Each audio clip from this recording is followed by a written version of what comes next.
Le donjon de Rouen. On parle beaucoup de lui depuis avril dernier.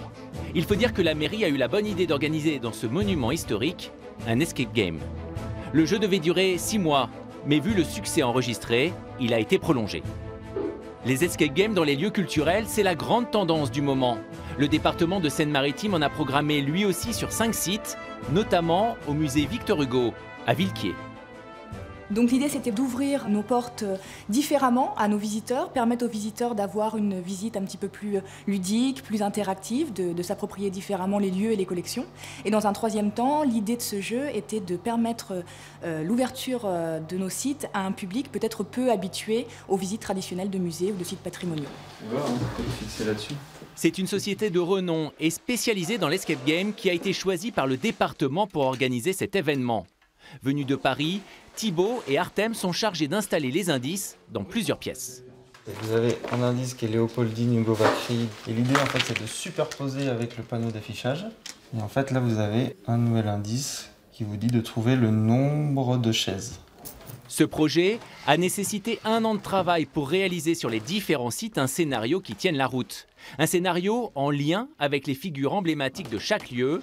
Ici, c'est Léopoldine Hugo qui a été choisi.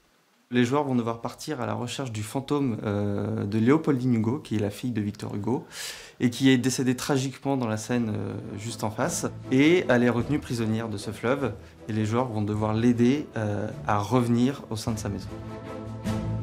Artem, c'est le concepteur du jeu. Comme dans un escape game traditionnel, il a utilisé plusieurs techniques. Des sortes de puzzles plutôt classiques, mais surtout une majorité d'énigmes sur mesure. On a fait le repérage. Et après, on a pris beaucoup de photos, beaucoup de vidéos. Et après, j'ai préparé le schéma du jeu. C'est comme dans le jeu vidéo, on a des parcours différents, etc. Donc ici, c'est la même chose. Donc on a bien pensé le parcours des équipes, comment elles vont, où ils vont fouiller, qu'est-ce qu'ils vont trouver, pour bien organiser le jeu. Reste pour finir à briefer le personnel du musée avant l'arrivée du public. En fait, vous avez le portrait d'Auguste Vacry qui est sur le mur là-bas. Les chiffres correspondent donc 1.5, donc 1 première ligne, 5 cinquième lettre. 1, 2, 3, 4, 5, c'est un S. D'accord. Donc là on a le premier chiffre. Maintenant tout est en place, il n'y a plus qu'à attendre le public et comme nous le verrons demain, il va venir en nombre pour participer à cette chasse aux fantômes.